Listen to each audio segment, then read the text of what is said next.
is the McBride Rewind, the show that takes you down memory lane with your host, Josh McBride. Hey, welcome to the McBride Rewind. Sitting down with a Grammy award-winning artist who's also a close friend of mine for many years now, Maya Harrison, the full legal name. How are you? Have you gotten that today? You're the feds. The feds are out today. You can Google that easily. True. Maya, thank you for being here. It means a lot because when I told you that I wanted to create a podcast and I wanted to have my own platform, and we've known each other for a while, and you were one of the first people that texted me back saying, I'm ready. When I'm in New York, I'll come and do it. Yeah. I'm there. Maybe I'll be a little late. You didn't say that part. But you were like, you were so supportive of it. So as a friend, I just want to say thank you. I'm always late in New York. Are you? Yeah. I'm here though. You are. And that's what matters. And that's been a challenge. That's I what haven't matters, been in New York for a while. I know you haven't. Mm-hmm. I know you haven't. We're going to get to where you have been.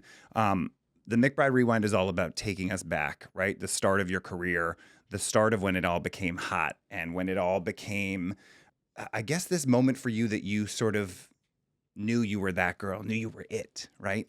When was that moment for you that you said, oh, shit, people know me? When was that? I mean, people knew me, of course, and obviously. Some people, not globally yet. But when my first single dropped, oh, yay, it's a thing. I never thought fame or even about it that much. I'm a child of the arts, of course, as you know. So I kinda grew up doing all of this stuff. Even my mom, she was my first tap dance teacher. Like literally taught me how to roller skate, sewed all of the costumes for all of the recitals and the competitions and everywhere I had to be for majorettes, whatever it was. Tap dance, jazz, gymnastics, you name it. All of that stuff paid off. And I've been doing that stuff since I was a little girl. Yeah. 3 years old, And so when it came time to be a recording artist or performer, I think I was conditioned and ready with much more to learn. But that was never my focal point as far as people knowing me.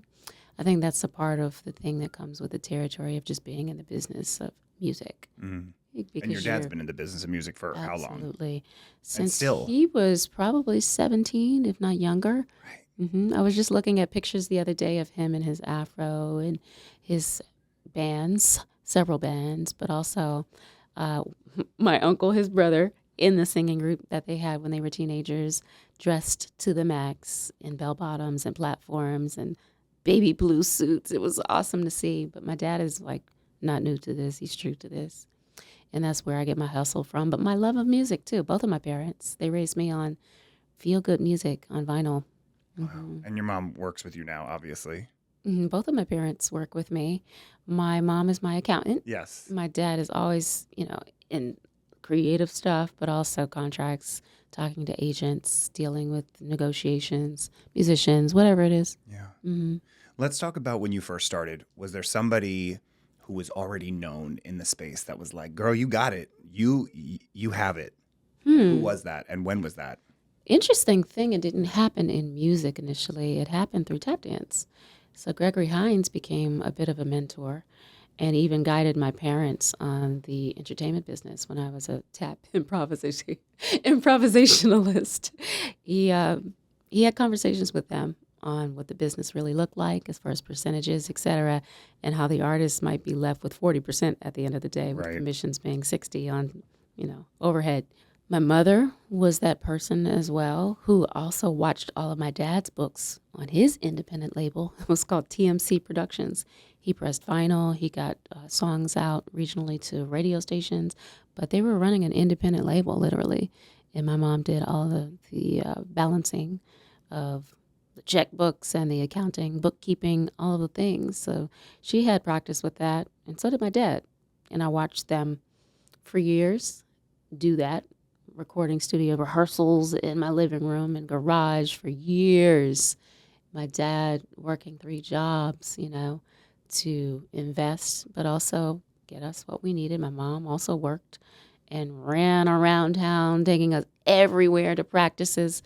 I think that independent thinking parents, hardworking parents, self-taught parents in so many ways, and those parents of mine chased everything that they wanted in life. Very creative people, I'd say, but also non-traditional. I'm the epitome of both of them But how great that you in had. the best of ways. Right. But how great that they were there, because there's so many people out there that parents may not support them, especially when it's in the arts. I think it was very important for me to know that it was possible. Right. You know, you have to have someone that believes in you, even when they don't. Yeah. You have to believe in you first, because they were very surprised with shy girl Maya saying that she wanted to be a recording artist. Really? Do you have what it takes, even personality-wise? She's not going to last. She's too passive. She's too meek. She's too shy. Right. Maybe that was the speculation, but I was a beast when it came to discipline. And when I really, really loved something, I had the focus and the dedication, and no one had to pull me out of bed to practice. I was practicing for hours on my kitchen floor because I wanted to get those steps that Gregory Hines or Sammy Davis Jr. or Fred Astaire or whomever was doing. And it just led to whatever the success is called in the entertainment business, music business. Right. Yeah. And do you think also that it was challenging when you first broke in? Again, we got to take you back, because not only you were a woman, but you were a woman of mixed race. And there's obviously challenges that come with that to break in, right? Were there, or was it easier than most people would think? I'm not exactly sure because I don't know everyone else's stories. Right. I think, there are disadvantages, but there are advantages, obviously. In a very colorist society, sometimes a racist society, sexist society, but also profession, I look at everything that might be looked down upon as an asset versus a setback, and a blessing versus some curse. And I've had some very ignorant adults say stupid, very immature, ignorant things because it was just their level of understanding of what they thought the world wanted. And I said, that's not acceptable. That's not how I think. So I think a part of my makeup has really, truly allowed me to focus on bringing people together versus getting caught up in aesthetics all of the time or what society feels is proper or even boxes per se. And it's also because my parents have always been independent thinkers. If they weren't, I would have not ever been born because they wouldn't have come together based on fear. But they came together in love. And that's what my father's always stressed, that I was made out of love, nothing else. Yeah. You do this great job of just staying out of the bullshit. You do and it's so funny because there was one day, I don't remember, it was a couple months ago, and there was a blog that had posted you, and you were on the Brandy and Monica tour filling in for Money Long, and I texted you and I said, "Did you see this? You look amazing in this." And you said, "Oh, I didn't see this." And it was like this. It was a really sweet post done by like one of these shade rooms, something like that. Oh. And it was about Maya.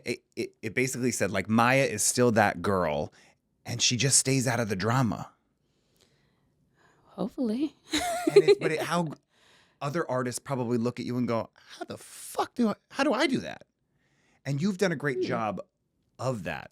And you just keep a low profile when it comes to the BS that comes with all this. Well, I've been placed in drama. You have. As you know, for so many years. Yes. I was there when the gossip.coms and the bottom feeder websites were being born and all these absurd, crazy, untrue, false things were being said because they just throw you in the mix because we want to see it, or allegedly protects them from you suing them. It was out of pocket. It was all over the place at one point. And I just realized that, geez, privacy is peace, man. And peace is priceless. And I'm older now, of course. I'm more mature. And I'm very clear with self. Validation from outside sources, or you're not doing enough, or you should be this and you should be that. There's so many voices, but social media has clarified that and amplified that there are so many opinions. The one that really matters at the end of the day is yours. How do you feel about you? And so I work on that every day. and it's always a TED Talk sitting with you because it's like, I should have done that. I should think like that. And we've had talks, Really? And it's always this great TED Talk. But let's go back again. If you weren't a performer, what would you choose to be? What would Maya be if she wasn't a performer? If I were not a performer, I would certainly be a child psychologist and a veterinarian. I see it. Definitely the child psychologist. And a veterinarian. Oh, you know what? I'm so good with dogs as well. Animals in general. I would open up a spa and a healing place for dogs and animals where they can, have wellness as well. So when I'm on the road, we tend to run into animals and they tend to come to me, right? No matter the country. They say if you attract animals, it means you have a good aura. And, if it's like a neighbor's dog and it's not like stray or anything like that, I give my dogs, personally, massages. And they just fall out. And they know when it's spa day and all of this stuff. I see it on Instagram and all of this stuff. It's so cute. The ASMR spa days. I do too. It's so cute. But I'm a dancer. So I know areas that I'm sore and I can kind of like read bodies, even a dog's body. And my Roddy, Jax, he's just like, he turns into a whole different doggy when it's spa time. So I would truly open up a wellness center for animals. I love that. They feel pain too. Yeah. Mm-hmm. You have, and I know this, a lot of people know you're a vegan. Mm-hmm. A lot of people, I feel like that's This is vegan, by the way. Thank God. I don't have red paint on me by PETA. Thank God. A lot of people know that you're a vegan. You also, we've gone out and I'm like, I'm going to have a drink. And you're like, I'll have a mocktail. Mm-hmm. You don't drink. How did you get to that point? And do you still follow these like strict guidelines? And I guess maybe for you, they're not considered a strict guideline. Well, let me correct you. I mean, I don't drink liquor, but I will have a glass of vegan wine from time to time. Planet 9 wine? Mm-hmm. And then I also love plum wine as a dessert wine.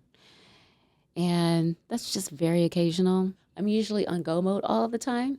So wine, unless I'm on a long flight across the world, I won't entertain it because I have to be 100%, My problem with you, can I tell you what I have a problem with you of?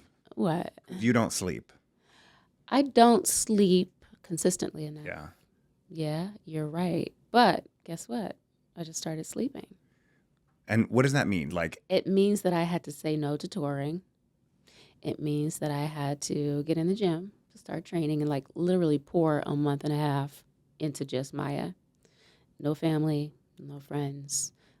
Now's the time to get your circadian rhythm back. Get on a body clock, bitch. Because cortisol, stress levels, you're not 20 anymore, and things show up physically.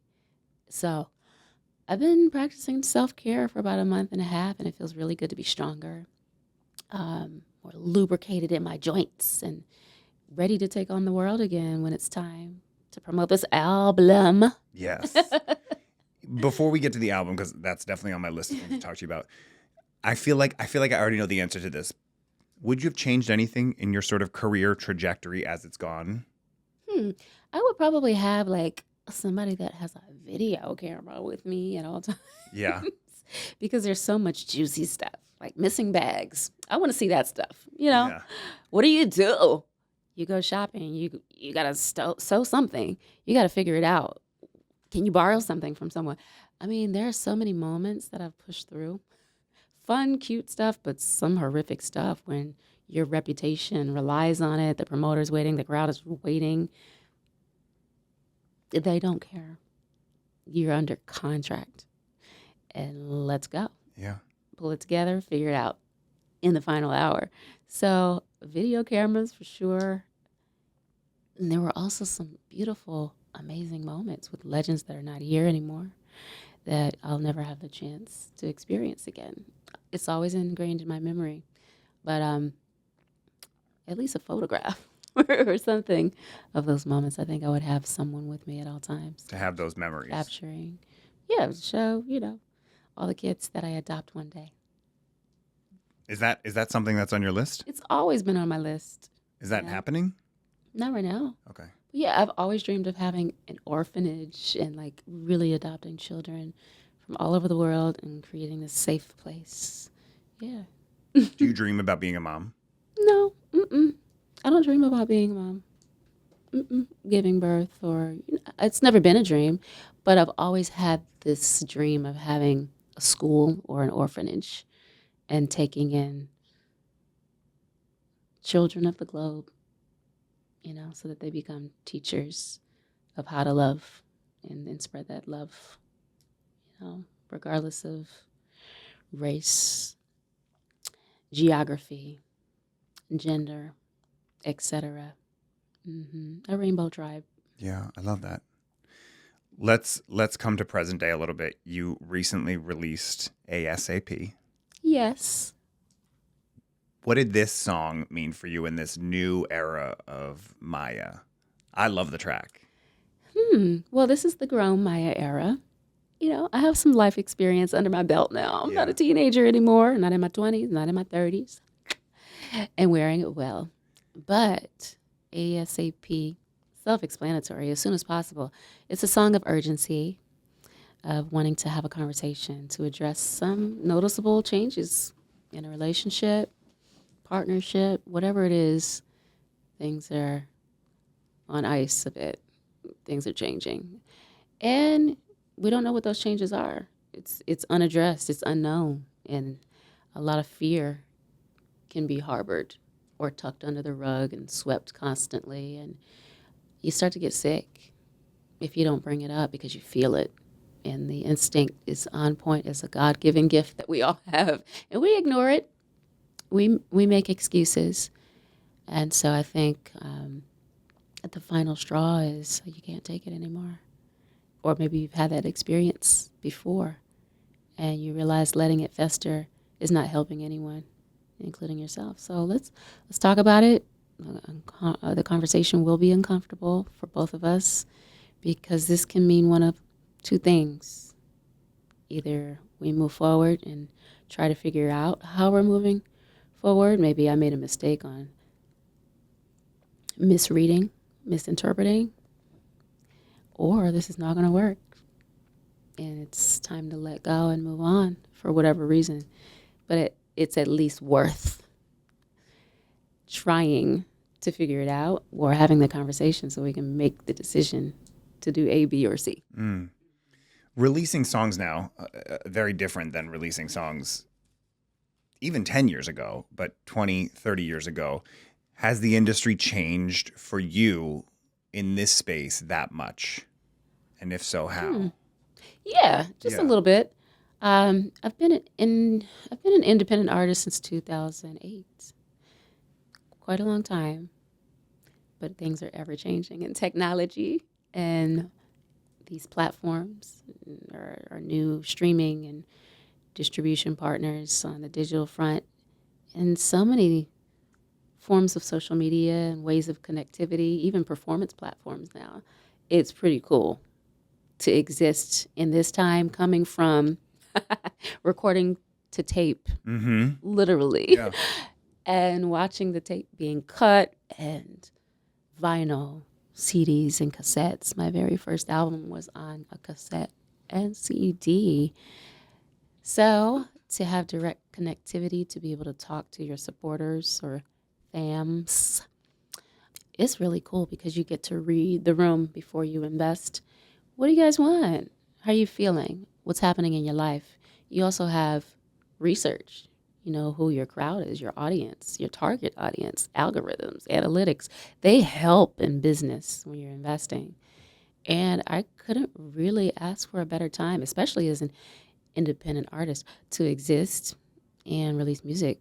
I really love it, honestly. It's not easy all the time, but nothing is, but I'm loving it. I love this. It's like new era of you, and also it's such a new era of music, especially for artists that have been around. You know, it's not like last year you got your first single. You know, it's this new era for artists like you, which is why we wanted to do the McBride Rewind, because there is this moment that's happening, right? And it's a continuation of artists like you and performers like you and actors like you as well, who continue to thrive, but in this completely different environment of what the entertainment and media world looks like. And you know what else is new? Team. Yeah.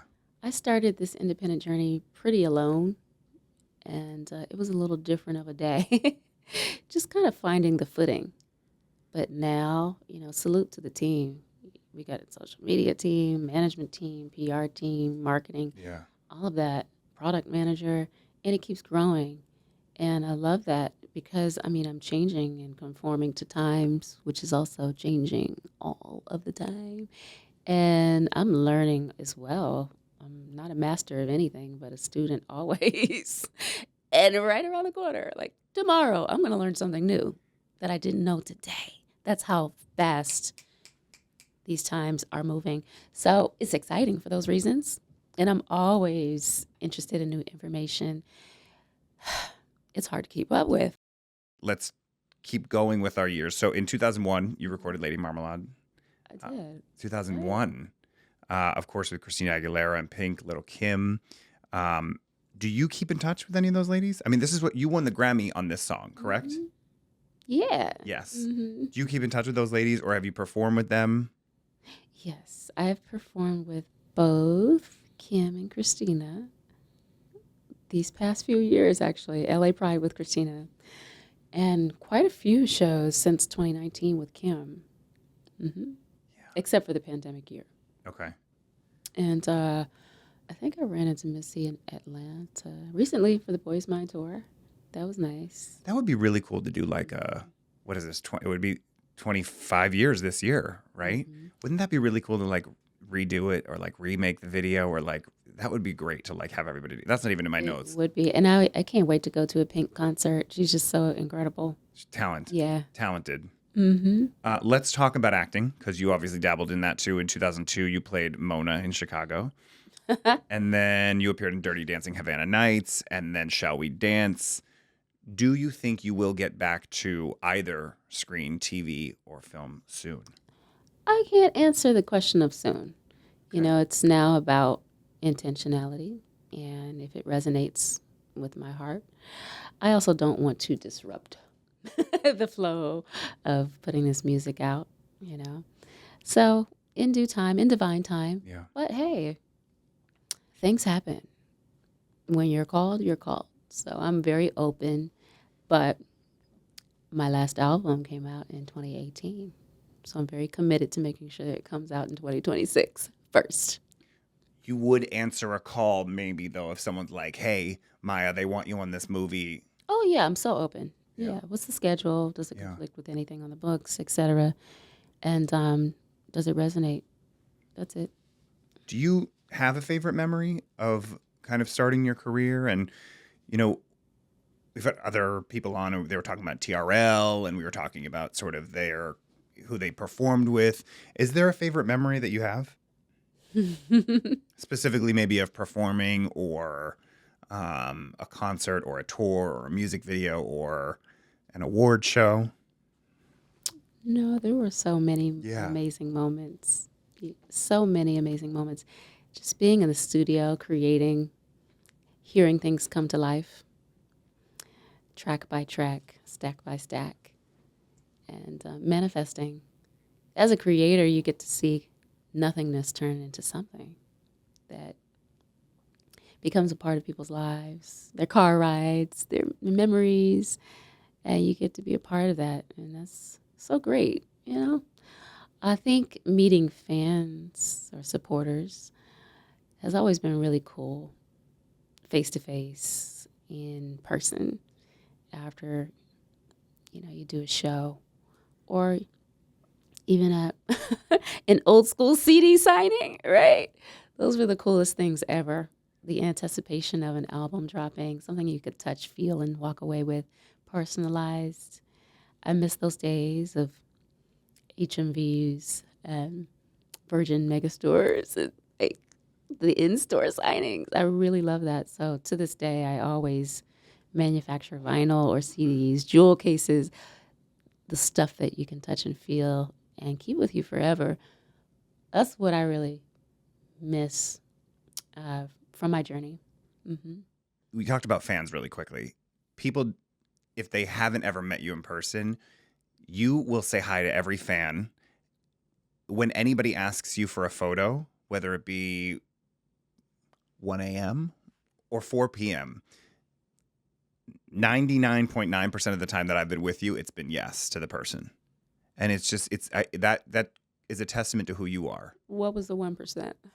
0.1%, not maybe because I have, that's true. That's the fair. 0.1. What true. was that? Maybe 100% of the time we'll say then. Okay. Yeah, we've spent some time together. We've spent long walks at 2 a.m. in New York City, and then we've spent time at dinner with crying people at the table. You know? Well, it's important. You know, I look at myself when I met some of the greats that didn't have to take the time. Yeah. But that was my only chance.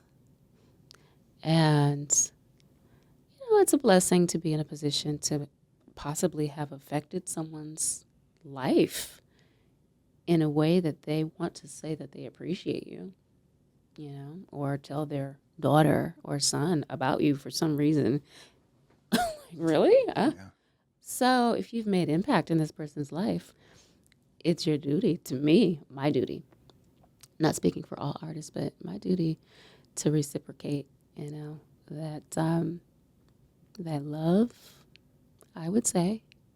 It's important. Mm-hmm. It's important. And there's some artists that would not necessarily do that. So bravo to you for that. Let's talk about you recently came off the tour, filling in for Money Long on the Brandy and Monica tour. Was that a call that you got and you said, absolutely, I'm jumping on it. I love these girls. I grew up with these girls. So guess what? I'm going to tell you a real raw, funny story. Okay. I went to Florida to start my fitness journey and detox journey in October. That's my birthday month. I was working on my birthday, getting my check and my coin. But my dad has a place down there. And I said, all right, it's time to rest and get your sleep. There it is. But I had this bottle of detox that I wanted to take, but it requires you to be stationary for 24 hours. You can't move, go outside, go anywhere. And that was my commitment to begin taking care of Maya.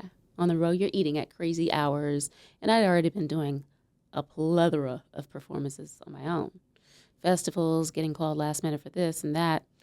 And I love it. So now it's shutdown time. The day that I am about to take this detox, and thankfully I didn't yet, 30 minutes before my detox alarm went off, I got a call from management and agents. Can you hop on this? What are you talking about? Okay, when? What's the date? Today. Excuse me? Keep in mind, I only have what I've been on the road with. I haven't even gone home yet. I don't have any costumes left. Nothing that I haven't already worn. So I'd been coming from Atlanta. I went to 21 Savage's birthday party. He's on the album. Hello.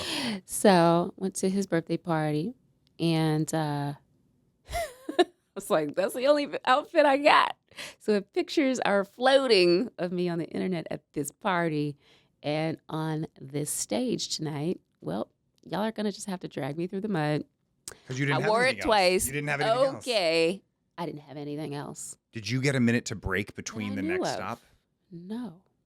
So they called me to Chicago, and there was only one flight that left from this part of Florida, nonstop, thankfully. It wasn't even Miami, Florida. It wasn't even Tampa, Florida. It was somewhere else in Florida. Like, you can't get a flight out of there.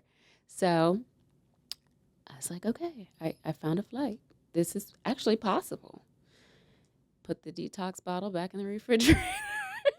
Rushed through my bags to find out what I had. I had to pack up a makeup kit. I couldn't check a bag because it's straight to You got to go to the show. straight to the venue from the airport. Who's picking me up? Editing my set in the airport. No How did you video get a wall. costume for that show? I wore the same thing I wore to the birthday party in Atlanta, That was this, okay.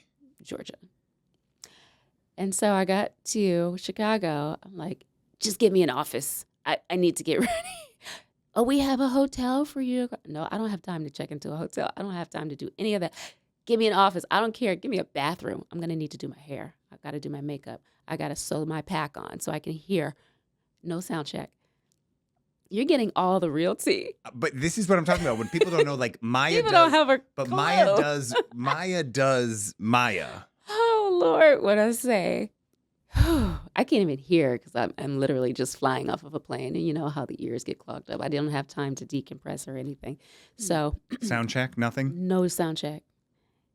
The funny thing that no one even knows, and this is the first time I'm sharing it, like we're talking over, food. So I get on stage, right? Hop on stage, no sound check. The stage is the show. This is the show. The stage is silent. First of all, I'm not announced, so I'm a surprise. And everyone's happy and wonderful. And you're coming out with Case of the X. And prayers to money, of course. The show starts with a show intro, but I don't have a video wall yet. Okay. We got to do They don't know who's coming on stage. And so Case of the X comes on as my first number. And I mean, of course, I kill it. I've been performing all month, but there's no sound. What do you mean there's no sound? There are no floor monitors. And because I didn't do a sound check, my in-ear monitor is not even working. It's not even patched to the correct channel. It's dead panicking? silent in my ear. There's nothing. So luckily there's a runway.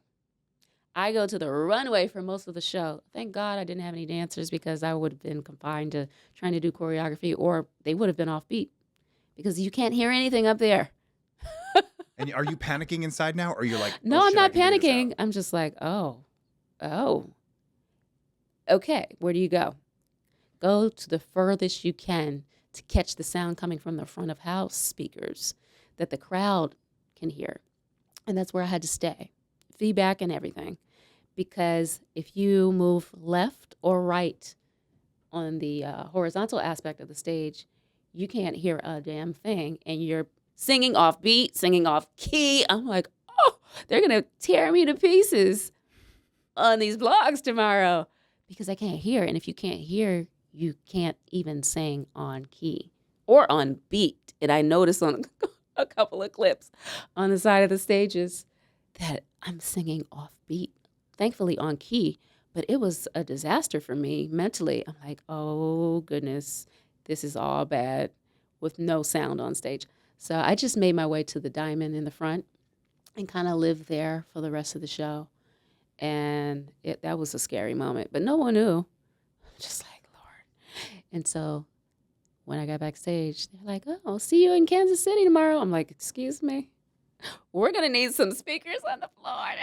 Did you know at that point you were doing show we're going to need some new show? in-ears or something, or a sound check? No, I didn't know. I was only there for Chicago. I also didn't have clothes. I only packed for Chicago. So what happens then? So I have a local road manager. Shout out to Angela. She wore this fly jacket to Chicago. I'm like, look, Angie. I'm going to need I that might jacket. I'm gonna have to borrow that jacket. Let me borrow that jacket. You know the song, Let Me Borrow That Top. Yes. Yeah. I was straight her. So she let me borrow her jacket for the next date, and I did it. We flew together. I think it was Kansas City. That was the next date. One thing I didn't know, because I was rushing to pack, I had packed a pair of pleather pants, just to kind of like wear it in the daytime. Stuck to those pleather pants was a whole pleather catsuit that I was supposed to wear for South Carolina Pride, but it was too hot in South Carolina. And so God was with me. Yeah. As God always is. And we worked it out. I had my pleather boots with me, and I'm like, hey, let's rock and roll. Did you have an existing relationship with Brandy or Monica prior to this show? We have all performed together. Yeah. Yeah. Brandy and I had performed together at the Novo in California, Los Angeles, and a couple of other places. And I think Femme It Forward had a bunch of tour dates as well. Monica and I had performed on several R&B Experience as well as different R&B arena tours and award shows, etc. But everyone's so busy with their lives, and they're great. You know, they really, really laid the foundation for one name female teen artists, and they can sing their tails off. They are masters at their craft, and they have timeless music that resonates. And so when I'm on tour witnessing them, I'm just so emotional because they're getting their flowers that they deserve. and the acknowledgement that they've worked so hard for, but also the groundwork that they've laid for so many of us, but also the generations now. And to sing those meaningful songs, timeless songs, introspective songs of emotion where you wear your heart on your sleeve, big ballads too. I just love that. I love that. I appreciate it. And I love them. Yeah. You know? I don't know if you saw Ray J had come out recently, Brandy's brother, saying that he only has a few months left to live by his doctor. His doctor told him that he only has a few months left to live, and there was heart issues. I don't know if you've spoken to Brandy or anything like that, but that was a recent story that had just come out. I was not aware. Yeah, pretty scary stuff. Well, on that note, I mean, we're all human, from money to T-Boz to all of us. And Ray J, I mean, I really send my prayers out to everyone just to take care of themselves better. These times can be very pressure-filled, demanding. We can spread ourselves thin often, being on the hamster wheel and going and going and going and taking on so much stress, whether it's emotional, mental, spiritual, physical, financial. You got to take care of you. Yeah, you have to. And sometimes it's scary to say no. We have a lot of obligations and responsibilities, as well as others, that we want to take care of. But what are they going to do when you're not here? So I send my prayers of healing out to everyone going through something. Yeah. And wish a speedy recovery, a full recovery to everyone. Yeah, important. Let's talk about Maya in 10 years before we get to this last fun part.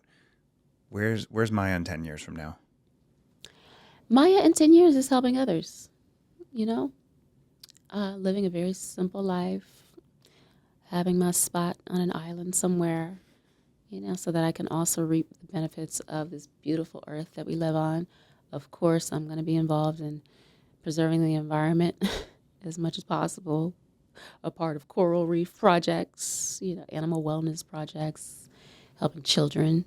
Still performing? If I can do that, absolutely.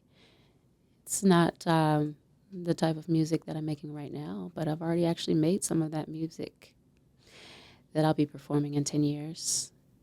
And if people want to hear the hits, of course, we can always rework them, but I want to be barefoot on stage, sitting at my stool, talking to my audience in 10 years or less, and really conversing and uplifting and raising the vibrations and making impact so that when they leave, they're taking something and gems that they'll always hold on to, if that's possible. Yeah. Mm-hmm. I love that. Last thing, I thought about this last night, and I wanted to play this game with you. And off of your recent song title, I wanted to play a game called ASAP or Later. And what I'm going to say something, and you're going to say whether you want to wait till later to do it or you want to do it ASAP. Uh-oh. Like your Danger zone. Okay, but there's not that many. Okay. So ASAP or later, and you could say ASAP like your song says that. Mm-hmm. Dishes in the sink, ASAP or later? ASAP. Okay. Mm-hmm. Cleaning your makeup brushes. Ugh, That sounds like a later. Gotta do it ASAP, but I want to do it later. I don't know the answer to this one for Maya in 2026, but sleeping. ASAP. It used to be. It used to be later. Later. It used to be never. See? What about getting a massage? You know what? Before I left LA, I got a massage. Mm-hmm. My body was calling for it. So this is ASAP this year. Mm-hmm. But last year? I was later. neglecting myself. Yeah. I think you already answered this one. The gym. ASAP. I'm in training now. 12 weeks. See? Period. Cleaning out your closet. Well, right now, I'm a nomad. So what closet? Yeah. What about your home closet? That's already clean. Mm-hmm. That got done in 2025, so I wouldn't bring it into 2026. Okay, I like that. Choreographing. I've been doing that. I've been in rehearsals too. A lot of these sound like ASAP. Yeah. Got to revamp the show for 2026. This one, okay, well, I got a hard one for you next. Dating. Well, see, I'm not really a dater. Later. Interesting. Yeah. Not a priority. No. Mm-mm. I just know who my people are. I know who my person is. I know who my people are. I know my tribe. I know what love is. I'm open. You know what I'm saying? But like dating is seeking. And I'm not there to seek. It's like I'm very happy with what's happening in my life. And it's leading me to so many different places and different types of relationships that are not traditional happily ever after stuff or things. So I'm surrounded by love. Seeking something in a person is like not where I am. I'm seeking it within myself and from a higher source. But I'm not closed off to dating. I just have a set of priorities and goals right now in mind. But like you're not going to sign up for an app No. Mm-mm. later. It's scary out there. Later. Never. That's not the game. It's ASAP or later. Never. Last up, celebrating your birthday. Did I even celebrate? Well, I guess ASAP. I skipped over that one Yeah. for October of last year. So this year. Geez, why are we having like dissertations here? Yeah. This is supposed to be rapid fire ASAP. It is. Okay. We linger. So what's the question again? It's ASAP or later, and that was... So look, I'm always getting a check on my birthday. So later. There's nothing wrong with that. Later. Maya. Every day's a birthday. It sure is. Yes. Thank you for being one of the first people that trusted me to come on the McBride Rewind. I love being a first. And to sit with me. And you are a friend. You are one of the people that has the biggest heart. You check in on me. So I know you check in on your friends. But you do. You send me reels that you think are funny and cute.